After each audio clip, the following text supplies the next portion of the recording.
নমস্কার বন্ধুরা, আনচান মনের আর একটা নতুন ভিডিওতে আপনাদের সবাইকে স্বাগত।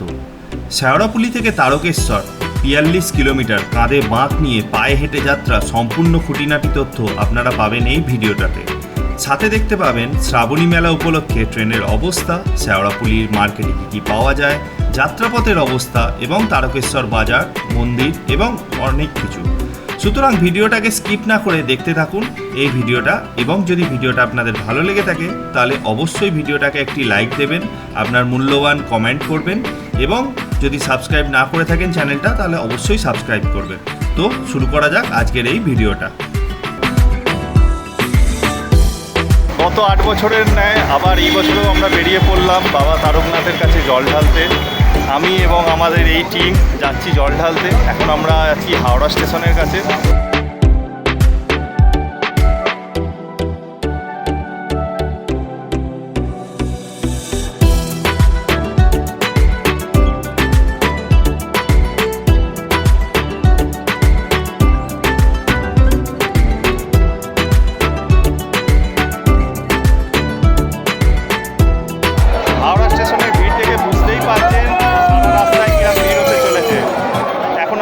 হাওড়া স্টেশনে ধরতে চলেছি তারকেশ্বর লোকাল, নামবো আমরা শেওড়াফুলিতে। চলুন দেখা হচ্ছে আবার শেওড়াফুলিতে।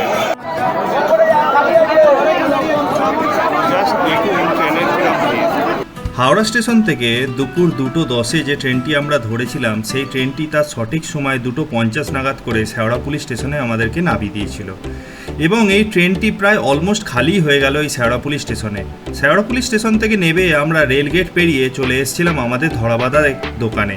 এই দোকানে গত ৮ বছরের ন্যায় এই 9 বছরেও আমরা এলাম, এবং এই দোকানের একই দোকানের মধ্যে আমরা বাঁক সাজানোর জিনিস, ঘট এবং ঘট বাঁধার দড়ি সব কিছু একই জায়গায় পেয়ে যাই, এবং এই দোকানের মালিকের ব্যবহারটিও খুব ভালো। সুতরাং আমরা এই দোকানেই বরাবর আসি। আমার বাঁকটা সাজানোর প্রসেসটা চলছে। এবারে আমরা বাঁকে এই ঘুঙুরগুলো লাগাচ্ছি। বছর অনুযায়ী আমি প্রত্যেকবার আমার বাঁকে একটা করে ঘুঙুর বাড়াই। এবারে আমার যেহেতু 9 বছর হলো, তো আমার বাঁকে ঘুঙুরের সংখ্যা 9টা, প্রত্যেকটা সাইডে। এদিকে 9টা, আবার এদিকেও 9টা।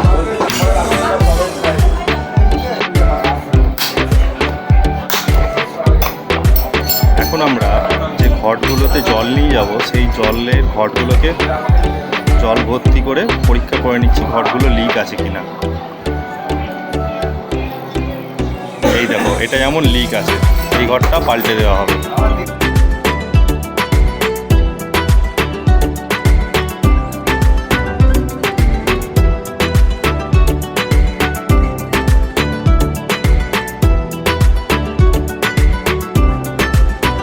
এই সেই দোকান যেখানে আমরা প্রতিবারের ন্যায় এবারেও বাঁক সাজালাম।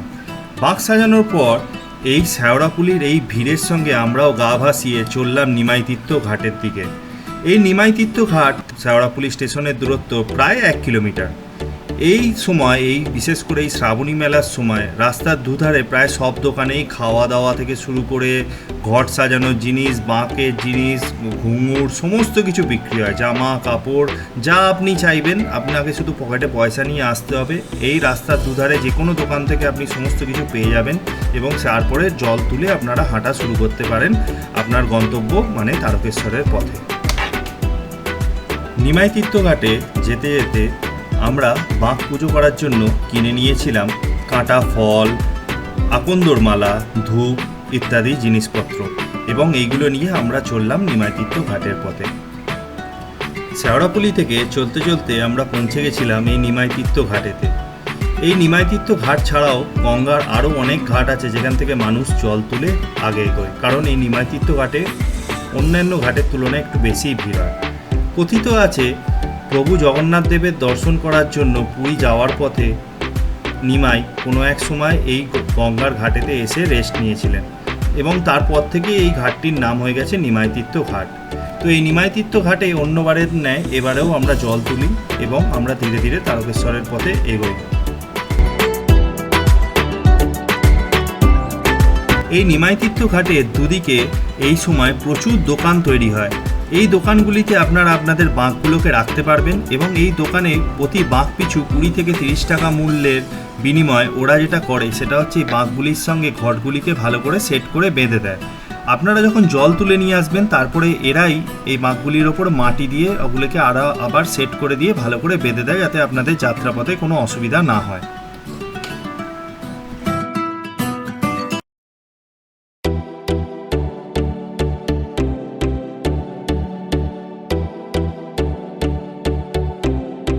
এরপরে নিমাইতীর্থ ঘাটের ভিড়কে পাশ কাটিয়ে আমরা চললাম গঙ্গার উদ্দেশ্যে। গঙ্গাটির সামনে এত পানাকচু জমে গেছিল যে সেখানে চান করব কি করে সেটাই আমরা প্রথমে ভাবছিলাম। তারপরে সেই ভিড়ের মধ্যে দিয়ে আমরা ধীরে ধীরে নেমে গেলাম গঙ্গাতে এবং আমরা চান করে ঘটে একে একে জল ভরে নিলাম। আমার চান হয়ে যাওয়ার পর প্রীতম এবং প্রীতমের পরে স্বর্ণেন্দু একে একে চান করলো এবং প্রসূন এবং হেমন্ত আমরা চলে যাওয়ার পর ওরা এসে চান করে। আমার পরে এই যে স্বর্ণেন্দু বলে ছেলেটি যে চান করছে এরই বেশিরভাগ ভিডিও আমরা এই ব্লগে আমি ইউজ করেছি। এর নিজেরও একটিখানি ইউটিউব চ্যানেল আছে যেটার নাম হচ্ছে এক্সপ্লোর অফ টাইম, তোমরা অবশ্যই এর চ্যানেলটি দেখো এবং সাবস্ক্রাইব করো। আমরা একে একে এই ঘটগুলিকে ভর্তি করে নিয়ে আবার চলে আসি সেই দোকানগুলিতে। এই দোকানগুলিতে এসে আমরা যেটা করি সেটা হচ্ছে এই ঘটগুলির মধ্যে কাঁটা ফল এবং বেলপাতা দিয়ে ঘটগুলির মুখগুলিকে লক করে দিই এবং তারপরে এই দোকানদাররা মাটি দিয়ে ভালো করে ঘটগুলিকে বেঁধে দেয়। এরপরে আমরা যখন আমাদের বাঁকগুলিকে মালা দিয়ে সাজাচ্ছিলাম সেই সময় হেমন্ত এবং প্রসূন চান করে তাদের বাঁকগুলিকে নিয়ে পৌঁছে আসে এবং এরাও এদের ঘটগুলিকে সাজাতে শুরু করে।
এরপরে বাঁকগুলিকে পুজো করে আমরা বেরিয়ে পড়লাম তারকেশ্বরের পথে কাঁধে বাঁক নিয়ে।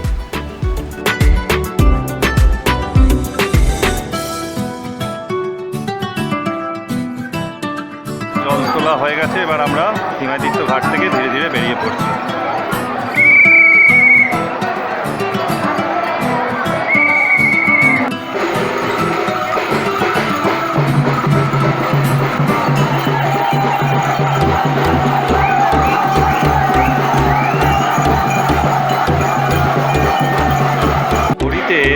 সময় রাত্রির 10টা। আমরা এখন পৌঁছলাম শেওড়াফুলি থেকে বেরিয়ে। প্রথম আমাদের স্পট সেটা হচ্ছে ডাকাতে কালী মন্দির, প্রথম আমাদের হল্ট। তো এখানে আমরা যাব। এই আমার হাতে দেখো একটা ঘট আমি খুলে নিয়েছি অলরেডি বাঁক থেকে, সেই ঘটটা ঢালবো, ঢেলে আমরা আবার আগের গন্তব্যের দিকে এগোবো। চলো ডাকাতে কালী মন্দিরে আমরা তাহলে প্রবেশ করি।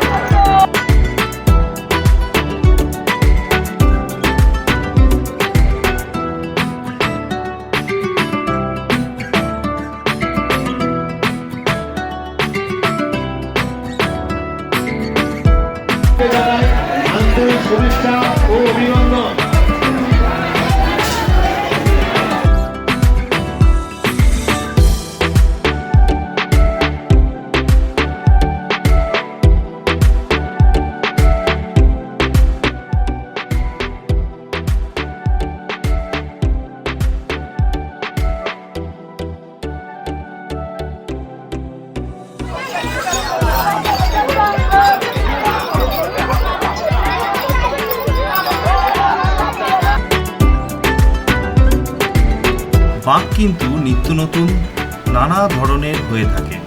শুধু যে একই ধরনের বাঁক নিয়ে মানুষ যায় তা নয়, তারই কয়েকটা উদাহরণ দিলাম আমি এই ভিডিওতে।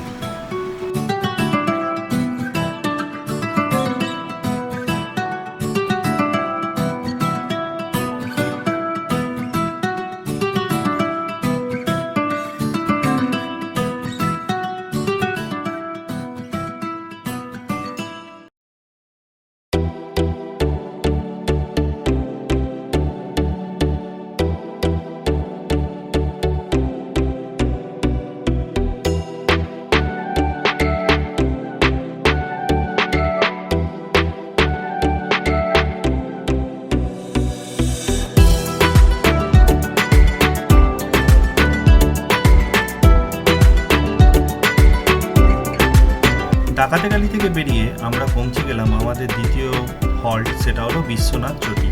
এই বিশ্বনাথ চটিতে যাত্রীরা এসে একটু রেস্ট নেয়, বিশ্বনাথে জল দেয় এবং আবার তারকেশ্বরের পথে এগোতে শুরু করে।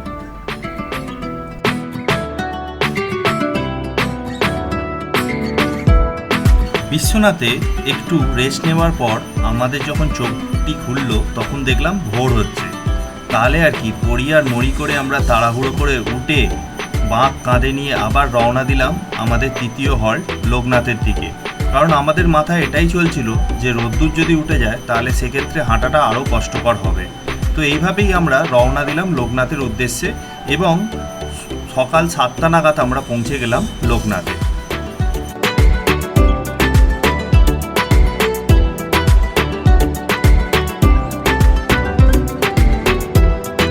ভিড়ের কারণে এবং নিরাপত্তার কারণে লোকনাথ মন্দিরের ভেতর থেকে ছবি তোলা সম্ভব হয়নি, তাই লোকনাথ মন্দিরের বাইরে থেকে যতটা সম্ভব আমি দেখানোর চেষ্টা করেছি লোকনাথ মন্দিরটিকে।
অল্প একটু রেস্ট নিয়ে আমরা বেরিয়ে পড়লাম তারকেশ্বর মন্দিরের উদ্দেশ্যে, যেটা কিনা লোকনাথ মন্দির থেকে মাত্র 2 কিলোমিটার। কিন্তু সারা রাত হাঁটার পরেই 2 কিলোমিটারই যেন মনে হচ্ছিল 20 কিলোমিটারের সমান। তারকেশ্বর মন্দিরের পাশে এক যাত্রী বাড়িতে আমাদের বাঁকগুলো রেখে আমরা ঘরগুলিকে খুলে নিয়ে চলে এলাম তারকেশ্বর মন্দিরে জল ঢালার উদ্দেশ্যে।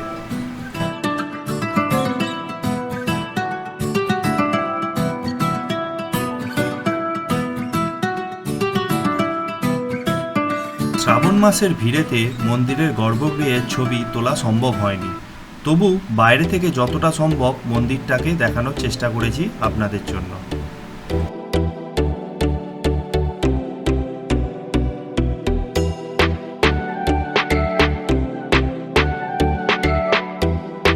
মন্দিরের একটি নিয়ম যেটা এবারে আমাদের খুবই খারাপ লেগেছে সবার, সেটি হলো অন্যবারের ন্যায় আমরা এবারে মন্দির বরাবর সোজা যে দুধপুকুরের ঘাট সেখানে চান করতে পারিনি।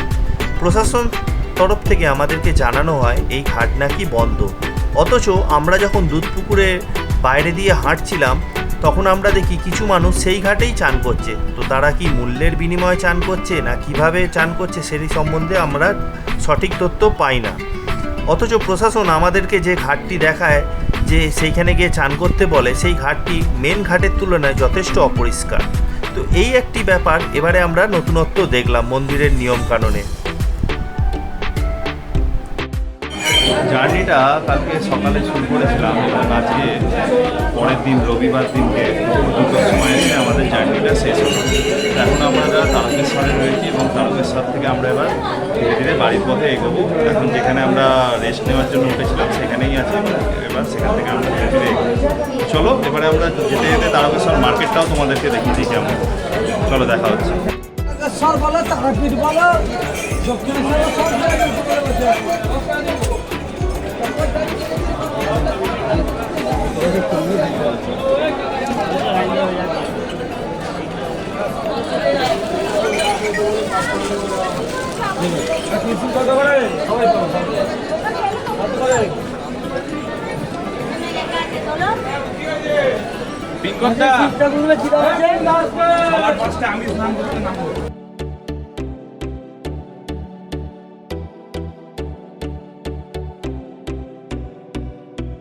এই তারকেশ্বরের মার্কেটে বাচ্চাদের খেলনা থেকে শুরু করে বড়দের সমস্ত রকমের জিনিস, ঘর সাজানোর জিনিস, নিত্য প্রয়োজনের জিনিস, বাড়ির এমনকি খাওয়ার সুন্দর সুন্দর আচার, সব কিছু তোমরা এখানে পেয়ে যাবে।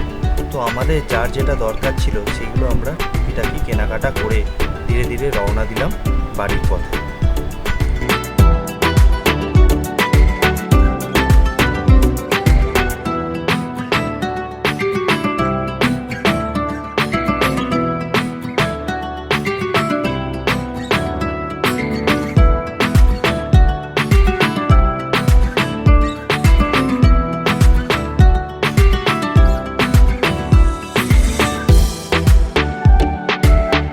এরপরে আমরা ক্লান্ত শরীর আর শান্ত মন নিয়ে চললাম বাড়ির উদ্দেশ্যে। তারকেশ্বর থেকে হাওড়াগামী লোকাল ধরে আমরা এলাম হাওড়াতে এবং সেখান থেকে যে যার বাড়িতে আমরা চলে গেলাম। বন্ধুরা, তোমাদের এই ভিডিওটা কেমন লাগলো সেটা অবশ্যই কমেন্ট করে জানিও। আর যদি ভিডিওটা ভালো লাগে তাহলে একটা লাইক, আর যদি চ্যানেলটাকে সাবস্ক্রাইব এখনও না করে থাকো তো চ্যানেলটাকে অবশ্যই সাবস্ক্রাইব করো এরকম নতুন নতুন ভিডিও দেখার জন্য। তাহলে দেখা হচ্ছে আবার একটা নতুন ভিডিও নিয়ে। সাবধানে থেকো, ভালো থেকো, সুস্থ থেকো।